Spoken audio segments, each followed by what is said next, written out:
We will study about the unit 6, that is a memory and system organization in a microprocessor. So here the outline is given. We have to study here the computer subsystem, memory subsystem, then access of input output devices, that is all ports and buses, and the input output peripheral devices and secondary storage devices. So let us start the topic, that is a computer subsystem. So computer subsystem consists of three major parts, that is a central processing unit, memory, and input output devices. These all are the main categories of the computer subsystem. Okay.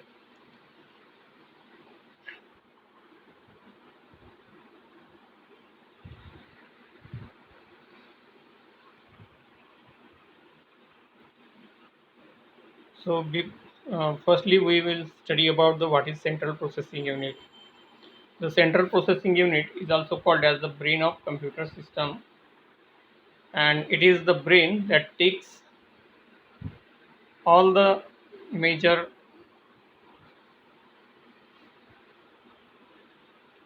decisions and makes all sorts of calculation and direct different parts of the computer function by activating and controlling the operation. So here the central processing unit is called as the brain of computer, and like brain it takes all the major decision and make all sorts of calculation and directs the different parts of the computer function by activating and controlling the operation. Okay, central processing unit is a brain of computer. एक brain कहा जाता है और brain की तरह वो पूरे जो मेजर ऑपरेशन है, वो मेजर ऑपरेशन है या मेजर डिसीजन है, वो पूरे मेजर डिसीजन लेने की क्षमता होती है सेंट्रल प्रोसेसिंग यूनिट में. और इसके साथ साथ कैलकुलेशन, और कैलकुलेशन करने के बाद सॉर्टिंग, सर्चिंग और इस तरह के बहुत सारे फंक्शंस वो परफॉर्म करता है by activating and controlling the operation. Operation को कंट्रोल करना और एक्टिवेट करना, ये भी सेंट्रल प्रोसेसिंग यूनिट का एक काम होता है. उसके बाद सीपीयू हैज अ की parts. First is a control unit, second is a arithmetical logical unit, register and clock. Okay, so here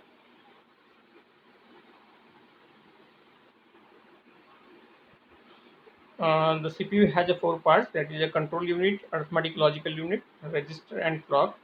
So here firstly we see the arithmetic logical unit. What is the function of arithmetic logical unit? It is also called as a ALU.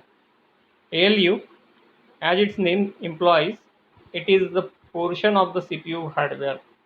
It is the portion of CPU hardware and which perform the arithmetic and logical operation on the binary data. And what is the function of ALU? It performs the arithmetic and logical operation on a binary data. The ALU contains an adder which, which is capable of combining the contents of two registers.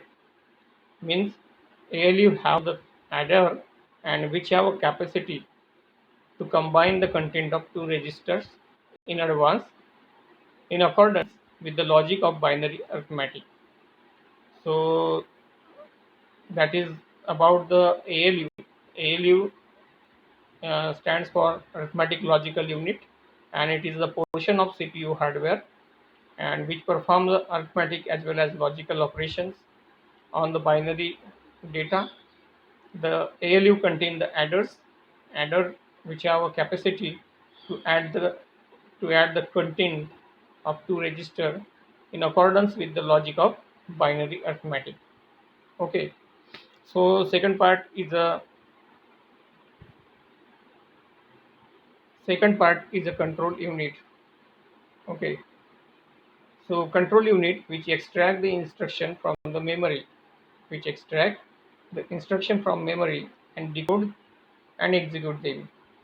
calling on the ALU when necessary. What are the functions of control unit? The first function, it extract the instruction, means it fetch the instruction from memory, and after that it decode that instruction and execute them, as well as it call to the ALU when it is necessary. So these are the functions of control unit. We have to study. We have to study here, and we have already seen control unit in the previous chapters of microprocessor. So third part is the register. A register are the temporary storage unit within the same CPU. Register are a temporary storage unit within the CPU. Some registers such as a program counter, instruction register have the dedicated uses. Have the dedicated uses means there are several register in the central processing unit within the CPU. Some registers such as program counter and instruction register have the dedicated use, means it have the special uses, and other registers such as accumulator are the more general purpose register to use. Okay, so we have to understand this. There are registers and in a CPU, and they are used for a temporary storage, and they provide the fast interaction with the central processing unit than any other memory elements like RAM, ROM, or cache memory, etc. Register are the most efficient storage device for the processor. There are there are the program counter and instruction register have a dedicated uses, means it have the special uses, and other registers such as accumulator are used as a general purpose register. So next part is a clock, a circuit in the processor that generates a regular sequence of electronic pulse. A circuit in a processor that generates a regular sequence of electronic pulse and used to synchronize the operation of the processor component. Okay, means I we know that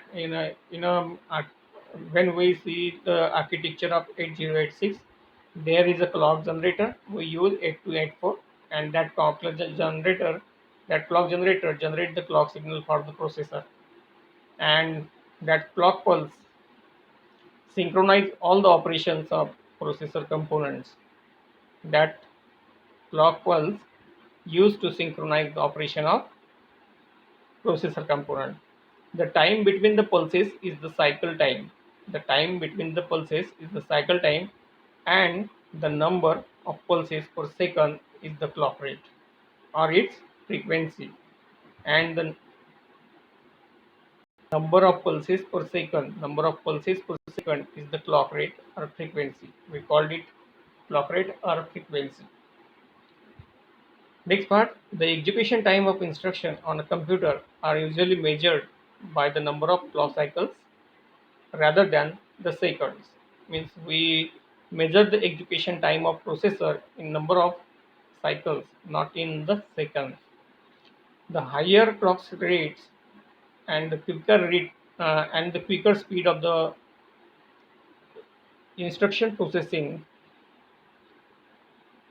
the clock rate for Pentium 4 processor is about 2.0 or and 2.2 gigahertz or higher memory are higher. Okay, so these are the parts of the processor. That is first is a control ALU, control unit, arithmetic logical unit, register, and clocks. Okay, control function with decode, which fetch the instruction, decode the instruction, and execute the instruction, as well as call the ALU when it is necessary for the arithmetic and logical operation. Then register are the high speed register, and they are used for the special function like program counter and instruction register. And there are other uh, general purpose register like ALU we use for data transfer between processor and the memory. Then control unit, then register, and then clock. A circuit in a processor that generates the regular sequence of electronic pulse used to synchronize operation of the processor compound, and the time between pulses is the cycle time, and the number of pulses per second is the clock rate or frequency. So another part is the memory. So we have to check the memory. So here the memory types. Two main types of memory exist, that is a RAM and ROM. RAM means random access memory and ROM means read-only memory. Random access memory again divided into two parts, that is a static RAM that is called as a SRAM, and second is a dynamic RAM that is a DRAM. Example DDR and SDRAM. DDR SDRAM. Third is a NAND based flash RAM. But we generally consider two types of RAM, that is the static RAM and dynamic RAM. So another memory is a read-only memory. There is that memory is divided again into three types, that is a programmable read-only memory, erasable programmable read-only memory, and electronically erasable programmable read-only memory, double EEPROM. PROM means programmable read-only memory, EEPROM means erasable programmable read-only memory, and double EEPROM means electrically erasable programmable read-only memory. So, and another memory is the cache memory. Cache memory is faster than the main memory but slower than the register, CPU, and its register. Cache memory, which is normally small in size and is placed between the CPU and the main memory. You can see here the cache memory is always placed between the processor and memory. Cache memory is always placed between the CPU and the memory for fast interaction of data.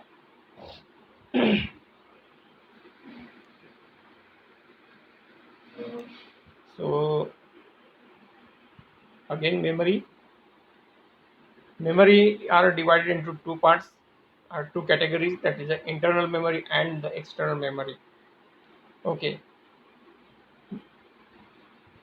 so what is internal memory? The internal memory is accessible by the processor without the use of computer input output channel, without using input output channel.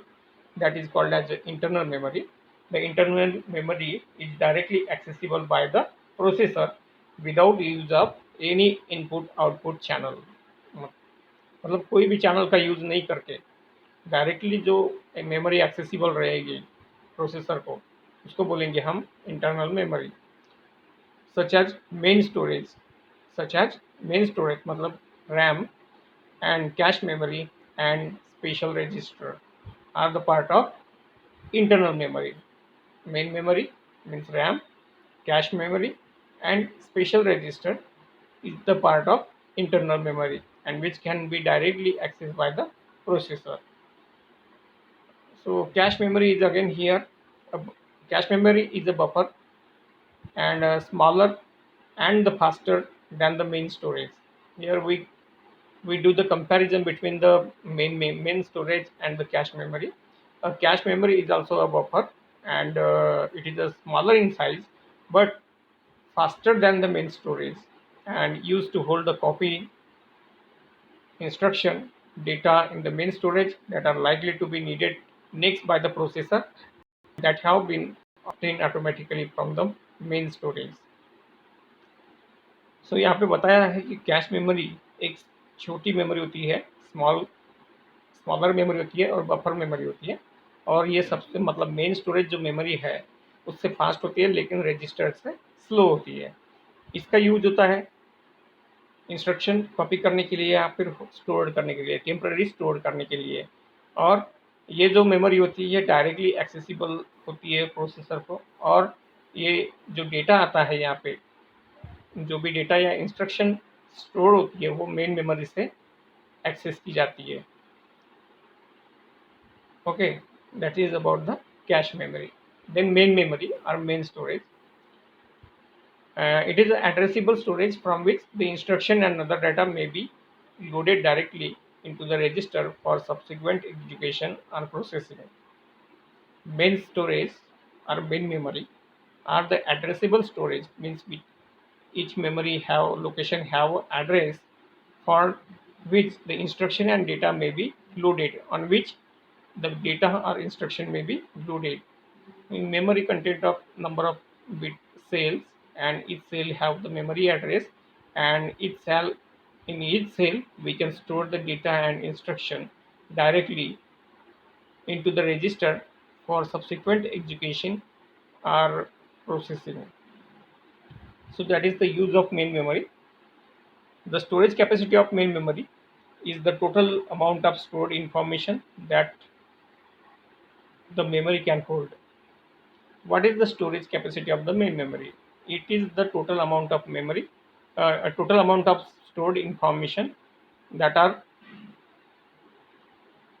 that the memory can hold. That is called as a storage capacity of that main memory. It is expressed as a quantity of bits. Its measuring capacity is measured in a bits, quantity of bits or bytes, and each address identifies a word storage. Each address identifies a word storage. So the capacity of the main memory depends on the number of bits allowed to address. The capacity of main memory is totally depend upon the number of bits allowed to address. For instance, a computer allows 32-bit memory address, and a byte addressable 32-bit computer can address 2 raised to 32 is 4294967 bytes of the memory, that is a or a 4 gigabytes memory. The capacity of the main memory is, in this case, the capacity of main memory is a 4 GB.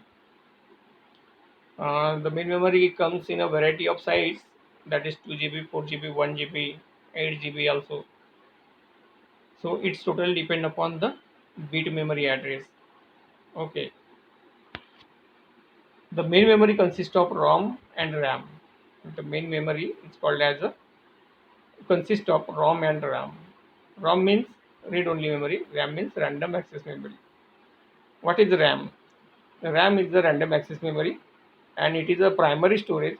Is referred to as a random access memory because it is possible to randomly select and use any location of the memory directly store and retrieve the data.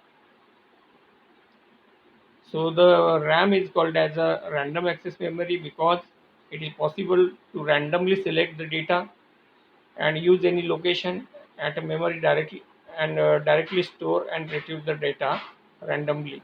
So it is called as a random access memory.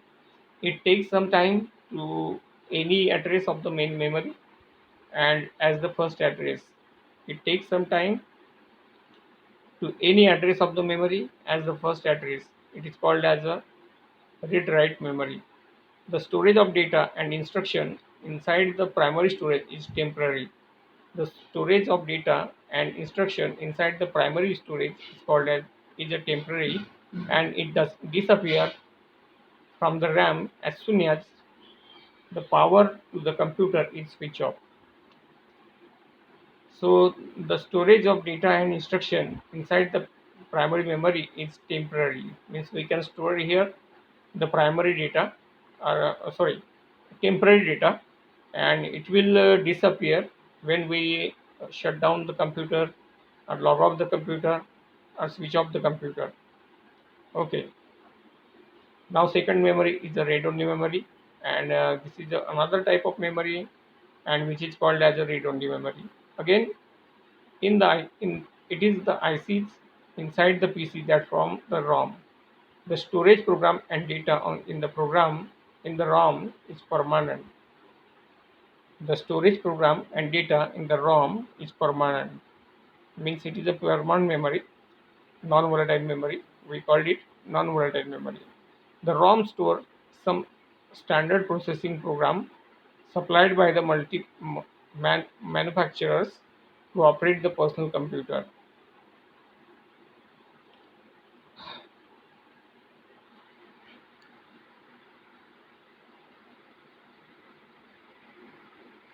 So next part we will cover in the next lecture. Thank you for watching. Because video is going too long, that's why we have to stop here. Thank you for watching.